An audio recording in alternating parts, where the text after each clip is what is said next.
देखो बच्चे लोग, अगला क्वेश्चन तुम्हारा 18वां। एक समलंब चतुर्भुज की रचना कीजिए जिसकी दो समांतर भुजाओं की लंबाई, लंब की दूरी एवं एक कोण का मान दिया गया है।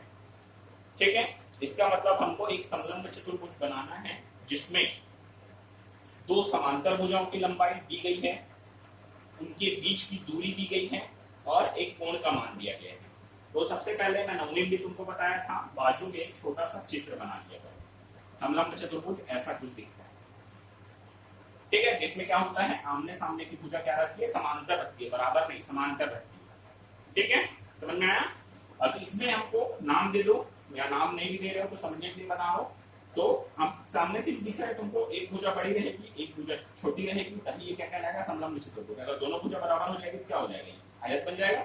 ठीक है, अब तो मतलब हमको एक भुजा की लंबाई दी है, दूसरी भुजा की लंबाई दी है, एक कोण का माप दिया है, कितना भी अब उसमें बताया नहीं है, तुम अपने से मान सकते हो, और दोनों भुजाओं के बीच की दूरी दी है। अब दूरी भी कैसे, लंब, लंब की दूरी, यहाँ पर देखो लंब करके बोला है, मतलब 90 अंश के बीच की दूरी, मतलब दूरी दी है, लेकिन कैसा दूरी दी है, 90 अंश की दूरी दी है, मतलब सीधा लाइन में दूरी दी है। ऐसा नहीं कि ऐसा टेढ़ा करके बना, दोनों का बीच की दूरी कितना, 90 अंश।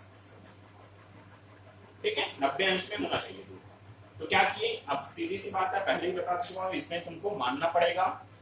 ठीक है, तो क्या किए, माना कि समलंब चतुर्भुज की बड़ी भुजा की लंबाई 6 सेंटीमीटर नाप लिए, मतलब ये 6 सेंटीमीटर नाप लिए, इसको 3 सेंटीमीटर नाप लिए, इसको 4 सेंटीमीटर नाप लिए, और कितना, ये कोण को कितना डिग्री नाप लिए, 60 डिग्री नाप लिए, 60 अंश नाप लिए। ठीक है, बनाने का तरीका सिंपल सा है, क्या करना है, सबसे पहले AB बराबर एक सरल रेखा खींचना है।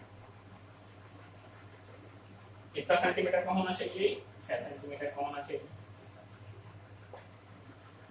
ठीक है, पहला पॉइंट हो जाएगा, रचना के पद तुम लिखोगे, बता नहीं रहा हूं, रचना के पद पहला पॉइंट ये हो जाएगा, AB बराबर पहला पॉइंट ये हो जाएगा, स्केल की सहायता से AB बराबर 6 सेंटीमीटर का एक सरल रेखा खींचा। पहला पॉइंट खत्म। सेकंड पॉइंट, AB का रेखाखंड AB का प्रकार की सहायता से एक लंब समद्विभाजक खींचा। लंब समद्विभाजक मतलब कैसे करना है भाई, आधे से ज्यादा चाप लेकर ऊपर काटना है, इधर नीचे काटना है, फिर उसी चाप को बिना बदले हुए फिर इधर ऊपर काटना है, फिर इधर नीचे काटना है, दोनों को काटना है, मिलाते हैं। इसको नाम दे दिए C। ठीक है, क्या किए, समझ में आया। लंब समद्विभाजक बताऊंगा नहीं बार बार, तुम करोगे इस चीज को, तो पहले से ही बताते आ रहा हूं, और उसको लिखने की भी जरूरत नहीं है कि आधे से ज्यादा चाप लेकर ऐसा वैसा कुछ नहीं, डायरेक्ट क्या लिखोगे। सेकंड पॉइंट, रेखाखंड AB का प्रकार की सहायता से एक लंब समद्विभाजक CD खींचा जो रेखाखंड AB को बिंदु O पर काटती है, मतलब ये कटान बिंदु क्या नाम थी, O। ठीक है, सेकंड पॉइंट ये हो जाएगा, प्रकार की सहायता से रेखाखंड AB का एक लंब समद्विभाजक CD खींचा जो रेखाखंड को O बिंदु पर काटती है। सेकंड पॉइंट खत्म। तीसरा पॉइंट क्या करना है, बिंदु O को केंद्र मानकर रेखाखंड CD पर एक चाप काटा जो कि 4 सेंटीमीटर का है। ठीक है, मतलब O बिंदु पर O पर क्या रखना है, प्रकार रखना है, मतलब O को केंद्र मानना है, और 4 सेंटीमीटर क्या करना है, चाप काटना है, नाम दे दो इसको F। ठीक है, तीसरा पॉइंट में क्या किए, प्रकार की सहायता से बिंदु O को केंद्र मानकर रेखाखंड CD पर एक चाप F काटा, कितना सेंटीमीटर का, 4 सेंटीमीटर।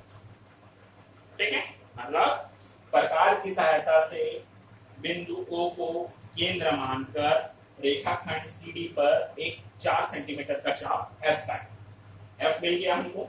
अब क्या करना है, बिंदु F को केंद्र मानकर, मतलब इस बिंदु को केंद्र मानकर एक सरल रेखा खींचना है हमको,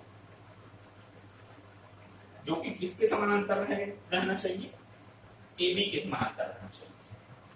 मतलब क्या करोगे, जिसके पास रोलर स्केल है, रोलर स्केल को यहाँ रखोगे AB के समानांतर, और उसको ढुलाते हुए कहां तक लाओगे, F बिंदु पर लाओगे, और F से होती हुई एक सरल रेखा PQ खींचोगे। ठीक है, चौथे पॉइंट में क्या किया अपन ने, कि बिंदु F को केंद्र मानकर स्केल की सहायता से AB के समानांतर एक सरल रेखा PQ खींचा। ठीक है, अगला पॉइंट मतलब पांचवा पॉइंट हो जाएगा, बिंदु A को केंद्र मानकर चांदी की सहायता से एक कोण, इसको नाम दे दो Z, ZAB बराबर 60 अंश का बनाए। ठीक है। मतलब अगला पॉइंट, चांदे की सहायता से बिंदु ए को केंद्र मानकर एक कोण ZAB बराबर 60 अंश का बनाएं। ठीक है। फिर अगला पॉइंट हो जाएगा, Z बिंदु को केंद्र मानकर प्रकार की सहायता से एक 3 सेंटीमीटर का चाप रेखाखंड PQ पर काटा, जिसको नाम दिया Y। मतलब Z पर प्रकार रखना है, Z को केंद्र मानना है और 3 सेंटीमीटर का एक चाप काटना है, किस पर? PQ पर। ठीक है, खत्म। Y को B से मिलाया, बिंदु Y को बिंदु B से मिलाया। ठीक, इस प्रकार हमें एक संलग्न चतुर्भुज ABYZ प्राप्त हुआ, जिसमें AB बराबर 6 सेंटीमीटर, ZY बराबर 3 सेंटीमीटर। अब इसका नाप और इसका नाप तुम लोग नापोगे, क्या नाप कितना आएगा, क्या आएगा तुम लोग। ठीक है, एक बार फिर बता रहा हूँ, पूरा रचना के पद एक एक करके। सबसे पहले आ जाएगा, स्केल की सहायता से AB बराबर 6 सेंटीमीटर का एक सरल रेखा खींचा, पहला पॉइंट खत्म। ठीक है, प्रकार की सहायता से रेखाखंड AB का एक लंब समद्विभाजक खींचा, क्या नाम दिया, जिसको CD नाम दिया। ठीक है, यह लंब समद्विभाजक AB को बिंदु O पर काटती है, सेकंड पॉइंट खत्म। तीसरा पॉइंट, O बिंदु को केंद्र मानकर लंब समद्विभाजक रेखा CD पर एक चाप 4 सेंटीमीटर का प्रकार की सहायता से काटा, जिसको F नाम दिया। ठीक है, जो तीसरा पॉइंट खत्म।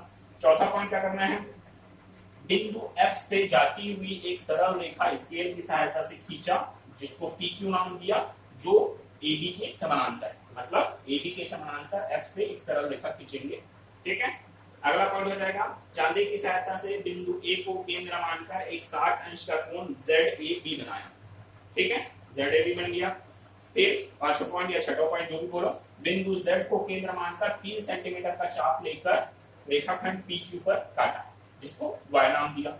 ठीक है, अगला पॉइंट, Y को बिंदु B से मिलाया। ठीक है, फिर अगला पॉइंट, इस प्रकार हमें एक समलंब चतुर्भुज ABYZ प्राप्त हुआ, जिसमें AB बराबर 6 सेंटीमीटर, ZY बराबर 3 सेंटीमीटर, ZA और YB तुम लोग नापोगे। इतना ही करते हैं। ठीक है।